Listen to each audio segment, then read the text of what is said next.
शेतकरी साहित्याचे अभ्यासक आणि लोकमंगल संस्था तसेच कुलपरिवारातील बंधू आणि भगिनी, आज आपण अशा एका प्रज्ञावंताच्या स्मृतीचा आणि कार्याला अभिनंदन करण्यासाठी एकत्र आलो आहोत, ज्याने मराठी भाषेला आणि महाराष्ट्राच्या वैचारिक विश्वाला जागतिक स्तरावर एक अभेद्य ओळख मिळवून दिली आहे.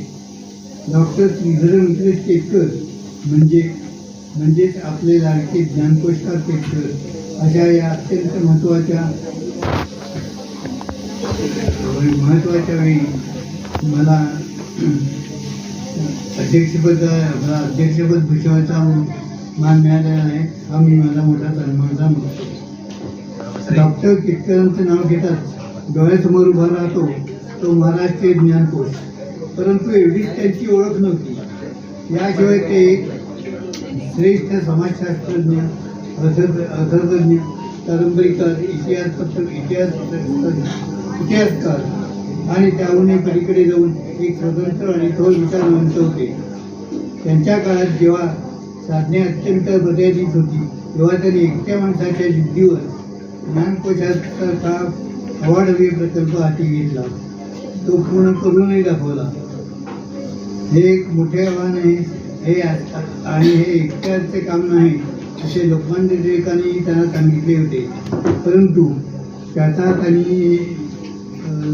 त्यावर लक्ष न देता ते आपलं तरी हे चालूच ठेवलं मेहनत, आणि 12 वर्षात ज्ञानकोशाचे 23 खंड निर्माण केले. खूप मेहनत घेतली आणि त्या 23 खंडामध्ये 5 खंड आहेत ते प्रस्तावना आहे, म्हणजे नंतर सूची आहे, त्याच्यानंतर आणखी असे सगळे वेगळे हे आहेत. त्यात भाषेच्या माध्यमातून सामान्य लोकांपर्यंत पोचले पाहिजे हा त्यांचा ध्यास होता. आता या महापक्षात कोटी प्रमाणे केतकर कुल मध्यवर्ती सभा ही केतकर जोशी केतकर आडनाव असलेल्या गाडगेबाबती कुटुंबाला एकत्र आणणारी, त्यांच्यात संवाद साधणारी, सामाजिक सांस्कृतिक कार्य करणारी, स्नेह आणि बंधुभाव वाढवणारी कौटुंबिक संस्था आहे. महाराष्ट्रात अनेक जुन्या आणि मोठ्या कुलांनी युक्त अशी आपापली कुलमंडळे आणि कुलसभा स्थापन केल्या आहेत. त्यापैकी ही एक आहे. सन 1961 साली या मंडळाची स्थापना श्री रावा केतकर यांनी केली.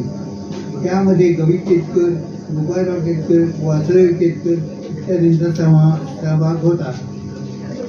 सन 1974 साली ज्ञानकोशकार डॉक्टर केतकर स्मृती मंडळ मुंबई या मंडळाची स्थापना करण्यात आली.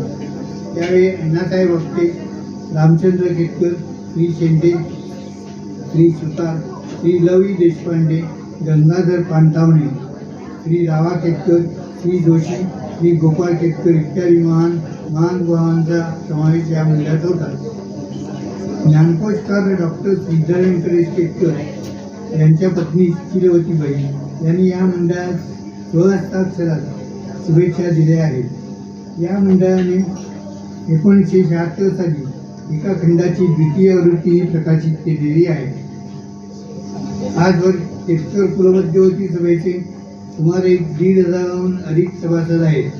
या कुलसभेतर्फे वेगवेगळ्या ठिकाणी वार्षिक स्नेहसंमेलने आयोजित केली जातात. कुळांतील गरजू होतकरू विद्यार्थ्यांना शिष्यवृत्ती, शैक्षणिक मदत, गरजूंना वैद्यकीय मदत इत्यादी सामाजिक कार्य ही सभा करत असते. केतकर कुल मध्यवर्ती सभेतर्फे एक त्रैमासिक प्रकाशित केले जाते.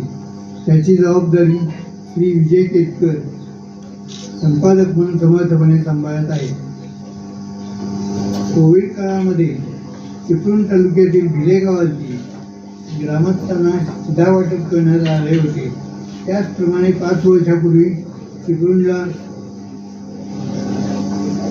आलेल्या महापुरामध्ये बाधित कुलबंधूंना अर्थसहाय्य प्रदान करण्यात आले होते.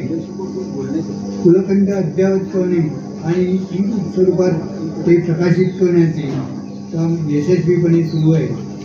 ज्ञानकोशकारांच्या खंडांना आणि साहित्याला ई बुक स्वरूपात आणण्याचे कामही सुरू आहे.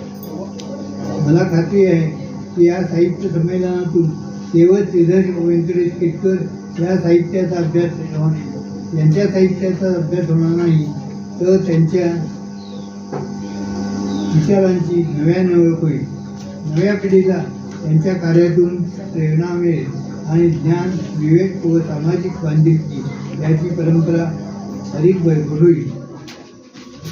शेवटी केतकर कुळाचा एक प्रतिनिधी म्हणून मी एवढेच म्हणेन की आम्हाला आमच्या या पूर्वजांचा अभिमान तर आहेच, पण त्याहून त्यांनी उभारलेला वैचारिक वारसा जपणे, त्याचा प्रसार करणे ही सामूहिक जबाबदारी आहे. या महान ज्ञानयोगाला माझे पुन्हा एकदा विनम्र अभिवादन. जय हिंद, जय महाराष्ट्र.